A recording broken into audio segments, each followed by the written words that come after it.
ओम प्रसीद परमेशानी प्रसीद च वरानने प्रसीद सर्वदेवानां माता लक्ष्मी नमोस्तुते। ओम महालक्ष्मे च विद्महे विष्णुपत्न्ये च धीमहि तन्नो लक्ष्मी प्रचोदयात्। ओम ह्रीं श्रीं क्लीं महालक्ष्मे नमः। हरे कृष्ण। आप सभी को वैशाख पूर्णिमा की बहुत बहुत शुभकामनाएं। पूर्णिमा यानी माह की वह रात्रि जब चंद्रमा अपनी पूर्ण कलाओं के साथ चमकता है, हिंदू धर्म में अत्यंत शुभ और दिव्य दिवस माना गया है।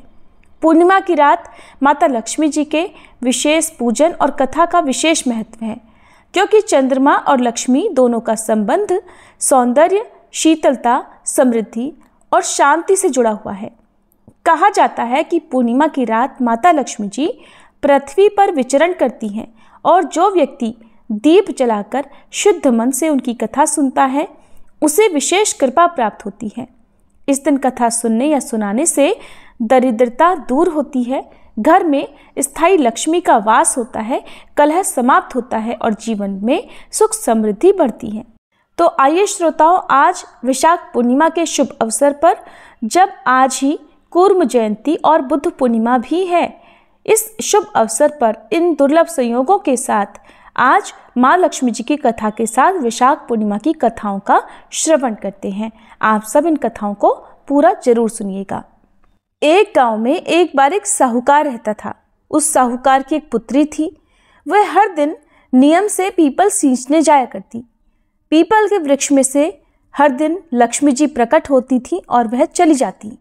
एक दिन लक्ष्मी जी ने साहूकार की बेटी से कहा, तू मेरी सहेली बन जा। लड़की ने कहा, मैं अपने पिता से पूछकर कल आऊंगी।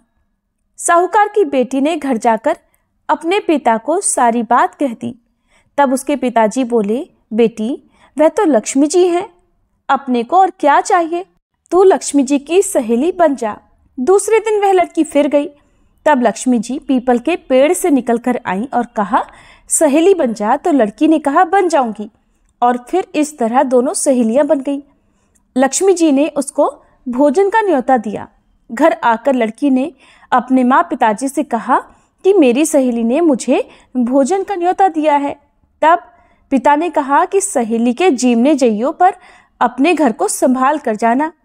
तब वह लक्ष्मी जी के यहाँ जीमने गई तो लक्ष्मी जी ने उसे शाल दोशाला ओढ़ने के लिए दिया, रुपए दिए, सोने की चौकी, सोने की थाली में 36 प्रकार का व्यंजन भी दिया। जीम कर जब साहूकार की पुत्री जाने लगी तो लक्ष्मी जी ने पल्ला पकड़ लिया और कहा कि मैं भी तेरे घर जीमने आऊंगी। तो उसने कहा, आ जाइयो। वह घर जाकर चुपचाप बैठ गई। पिता ने पूछा, बेटी सहेली के यहाँ जीम कर आ गई, लेकिन तू उदास क्यों बैठी है? तो उसने कहा, पिताजी मुझे तो लक्ष्मी जी ने इतना दिया, अनेक प्रकार के भोजन कराए, परंतु मैं उन्हें कैसे जिमाऊंगी? अपने घर में तो कुछ भी नहीं है। तब उसके पिता ने कहा कि गोबर मिट्टी से चौका लगाकर घर की सफाई कर ले, 4 मुख वाला दिया जलाकर लक्ष्मी जी का नाम लेकर रसोई में बैठ जाना। लड़की साफ सफाई करके लड्डू लेकर बैठ गई। उसी समय एक रानी नहा रही थी। उसका नौलखा हार चील उठाकर ले गई और उसी साहूकार के घर पर वह नौलखा हार डाल गई और साहूकार की पुत्री के हाथ से उसका लड्डू ले गई। बाद में साहूकार की पुत्री हार को तोड़ने बाजार में गई और सामान लाने लगी तो सुनार ने पूछा, क्या चाहिए? तब उसने कहा, सोने की चौकी, सोने का थाल, शाल दुशाला दे दो, मोहर दे दो और सामग्री दे दो, 36 प्रकार का भोजन हो जाए, इतना सामान दे दो। सारी चीजें लेकर बहुत तैयारी उसने की और रसोई बनाई। तब गणेश जी ने कहा, लक्ष्मी जी को बुलाओ। आगे आगे गणेश जी और पीछे पीछे लक्ष्मी जी चली आई। साहूकार की बेटी ने चौकी डाल दी और कहा, आओ सहेली बैठ जाओ, चौकी पर विराजमान हो जाओ। जब लक्ष्मी जी ने कहा, सहेली चौकी पर तो राजा रानी के यहाँ भी नहीं बैठी, किसी के भी नहीं बैठी, तो उसने कहा, लेकिन मेरे यहाँ तो बैठना पड़ेगा। तब साहूकार की पुत्री के आग्रह पर लक्ष्मी जी चौकी पर बैठ गई। अब तो साहूकार की पुत्री ने उनकी खूब खातिर की। जैसे लक्ष्मी जी ने करी थी वैसे ही उसने भी की। लक्ष्मी जी उस पर प्रसन्न हो गई। घर में खूब रुपया और लक्ष्मी हो गई। साहूकार की बेटी ने कहा, मैं अभी आ रही हूँ, तुम यहीं बैठी रहना। ऐसा कहकर वह चली गई। लक्ष्मी जी गई नहीं और चौकी पर ही बैठी रही। उसको बहुत सारी धन दौलत सुख समृद्धि दे दी। हे लक्ष्मी जी, जैसा आपने साहूकार की बेटी को दिया वैसा सबको देना। कहते सुनते हुंकारा भरते अपने सारे परिवार को देना, पीहर में देना, ससुराल में देना, बेटे पोते को देना। हे लक्ष्मी माता, सबकी दरिद्रता दूर करना, सबके कष्ट दूर करना और सबकी मनोकामनाएं पूर्ण करना। सभी प्रेम से बोलिए लक्ष्मी माता की जय। बुद्धं शरणं गच्छामि, धम्मं शरणं गच्छामि, संघं शरणं गच्छामि। आप सभी को बुद्ध पूर्णिमा की हार्दिक शुभकामनाएं। अवतारों की कड़ी में बुद्ध अंतिम है। उनके बाद प्रलय काल तक कोई अवतार नहीं होने वाला है। हिंदू और बौद्ध दोनों ही धर्मों के लिए बुद्ध का होना अर्थात धर्म का होना है। गौतम बुद्ध इस भारत की आत्मा है। बुद्ध को जानने से भारत भी जाना हुआ माना जाता है। बुद्ध को जानना अर्थात धर्म को जानना है। और ये संयोग ही है कि वैशाख पूर्णिमा के दिन गौतम बुद्ध का जन्म नेपाल के लुम्बिनी में ईसा पूर्व 563 को हुआ और इसी दिन 528 ईसा पूर्व उन्होंने बोध गया में एक वृक्ष के नीचे जाना कि सत्य क्या है और इसी दिन वे 483 ईसा पूर्व को लगभग 80 वर्ष की उम्र में दुनिया को कुशीनगर में अलविदा कह गए। गौतम बुद्ध का जन्म ईसा से 563 साल पहले नेपाल के लुम्बिनी वन में हुआ। उनकी माता कपिलवस्तु की महारानी महामाया देवी जब अपने नहर देवदह जा रही थी तो उन्होंने रास्ते में लुम्बिनी वन में बुद्ध को जन्म दिया। कपिलवस्तु और देवदह के बीच नौतनवा स्टेशन से 8 मील पश्चिम में रुक्मिनदेई नामक स्थान के पास उस काल में लुम्बिनी वन हुआ करता था। उनका नाम सिद्धार्थ रखा गया।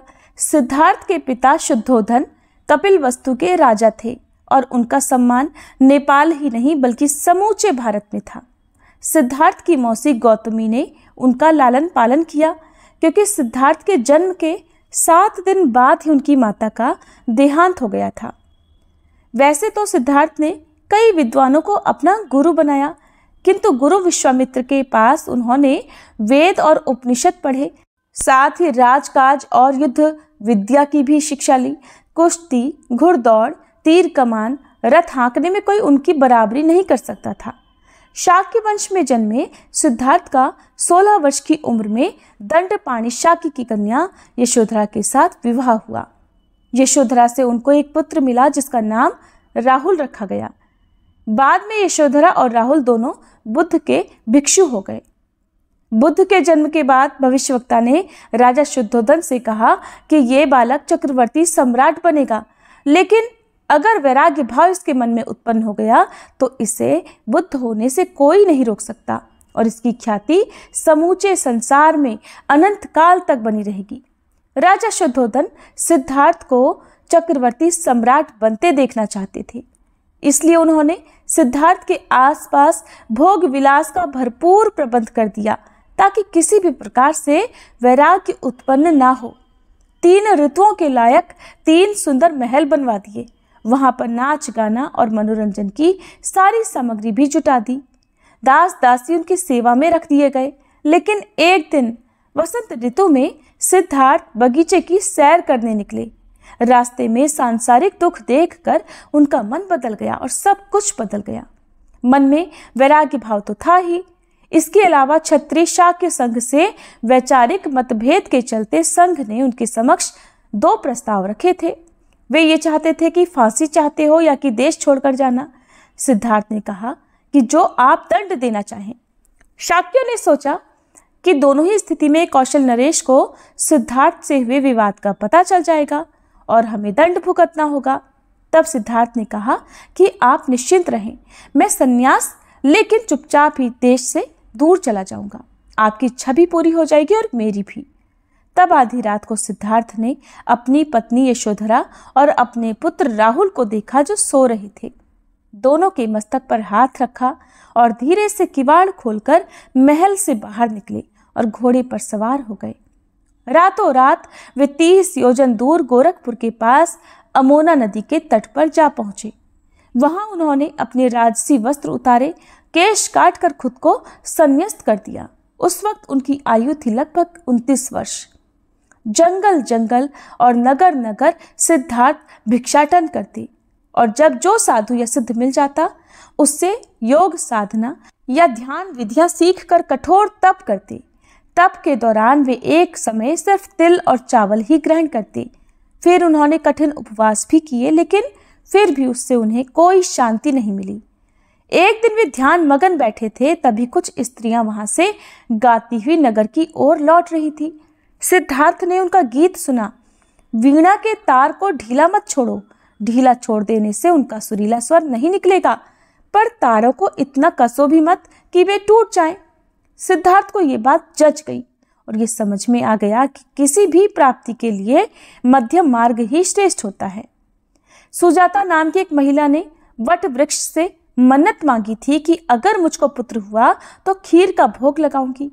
उसकी मन्नत पूरी हो गई। तब वह सोने की थाल में गाय के दूध की खीर लेकर वट वृक्ष के पास पहुंची और देखा कि सिद्धार्थ उसी वट वृक्ष के नीचे बैठे तपस्या कर रहे हैं।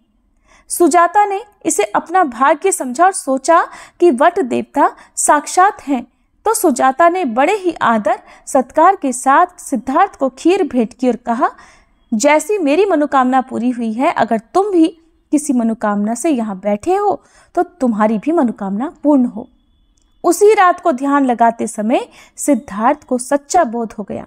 वहीं उन्हें बुद्धत्व उपलब्ध हुआ। भारत के बिहार में बोध गया में आज भी वह वट वृक्ष विद्यमान है, जिसे अब बोधि वृक्ष के रूप में जाना जाता है।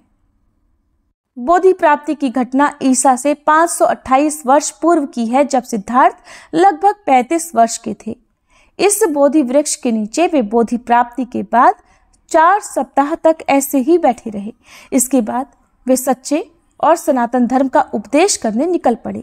भगवान बुद्ध ने जीवन भर करुणा, अहिंसा और मध्यम मार्ग का उपदेश दिया। उन्होंने अपने अनुयायियों को हमेशा ये सिखाया कि ये संसार अनित्य अर्थात नश्वर है, जो उत्पन्न हुआ है उसका विनाश निश्चित है।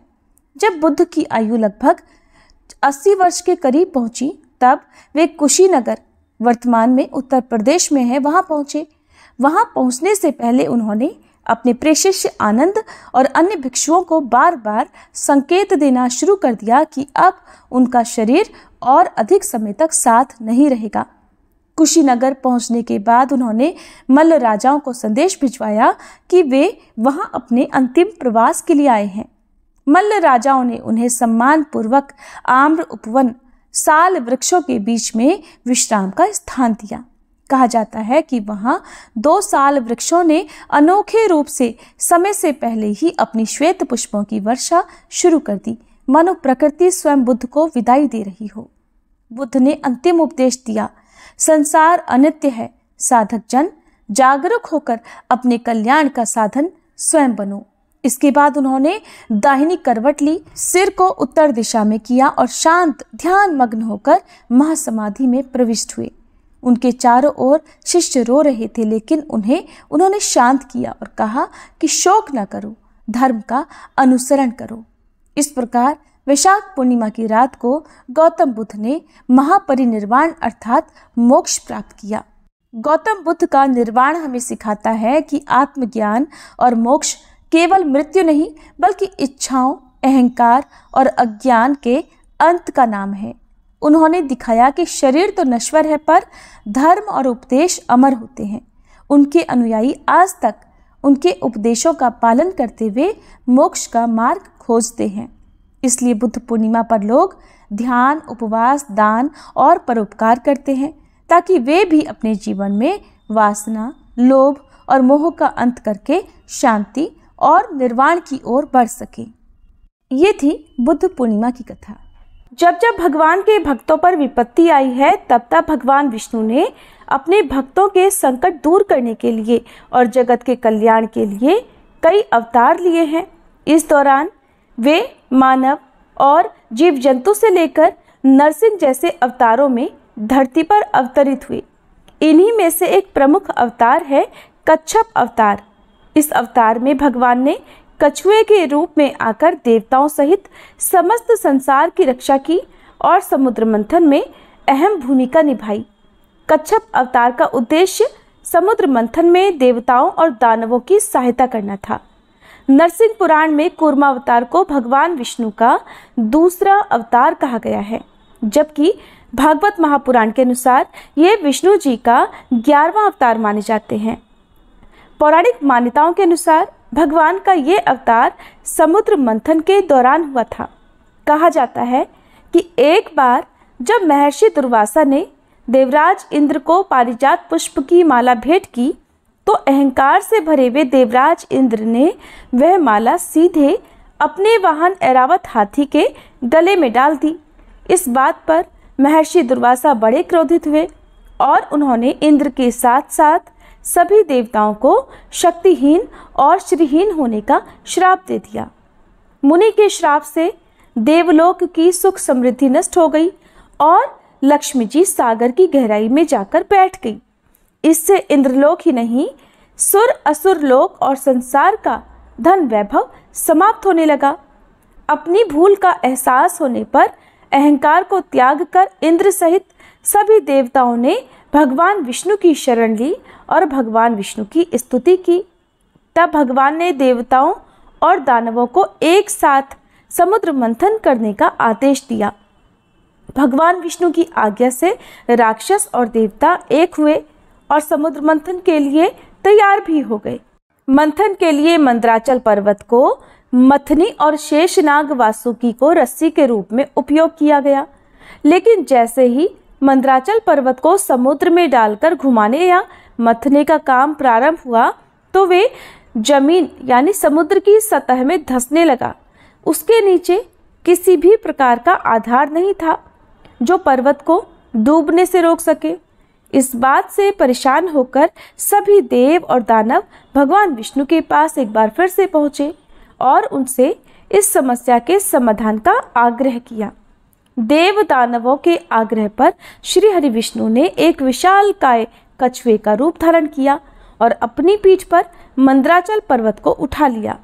ऐसी मान्यता है कि कछुए की पीठ पर चिकनाई होती है, जिस वजह से पर्वत आसानी से घूमने लगा और इस तरह समुद्र मंथन का कार्य पूर्ण हो सका। शतपथ ब्राह्मण, महाभारत, पद्म पुराण, लिंग पुराण, कूर्म पुराण में भगवान विष्णु के कच्छप अवतार का वर्णन है और इन सभी ग्रंथों में जीवन के 4 लक्ष्य धर्म, अर्थ, काम और मोक्ष के लिए भगवान की भक्ति और विभिन्न अवतारों के उद्देश्य के बारे में विस्तार पूर्वक बताया गया है। भगवान ने जिस दिन कूर्म अवतार धारण किया उसे आज हम सभी लोग कूर्म जयंती के रूप में मनाते हैं और कूर्म जयंती को बहुत ही शुभ और सफल मुहूर्त के रूप में माना जाता है। आज के दिन घर में चांदी या धातु से बना कछुआ लाना भी बहुत शुभ माना जाता है। देव और दानवों के द्वारा समुद्र मंथन से कई सारे बहुमूल्य पदार्थ प्राप्त हुए थे। इनमें से सबसे प्रमुख है 14 रत्न। इन 14 रत्नों में से सबसे पहले एक विष का प्याला निकला था जिसे भगवान शंकर ने अपने कंठ में धारण किया। विष को अपने कंठ में धारण करने से भगवान शिव का एक नाम नीलकंठ भी हुआ। विष के अलावा समुद्र मंथन में कामधेनु गाय, उच्चश्रवा नाम का घोड़ा, ऐरावत हाथी, कौस्तुभमणि, कल्प वृक्ष, अप्सरारंभा, वारुणी, मदिरा, चंद्रमा, पारिजात वृक्ष, 5 जनि शंख, देवी लक्ष्मी जी के अलावा धन्वंतरी देव भी प्रकट हुए थे जिनके हाथ में अमृत का कलश था और इसी अमृत को लेकर फिर देव और दानवों में युद्ध भी होने लगा था, जिसे रोकने के लिए भगवान विष्णु ने तुरंत ही मोहिनी का अवतार धारण किया और अमृत को देवताओं में बांटकर उन्हें अमृत प्रदान किया। ये थी वैशाख पूर्णिमा और बुद्ध पूर्णिमा के दिन सुनी जाने वाली कथाएं। उम्मीद करती हूँ आपने इन कथाओं को अंत तक सुना होगा। अंत तक सुनने के लिए आप सभी का एक बार फिर से बहुत बहुत धन्यवाद।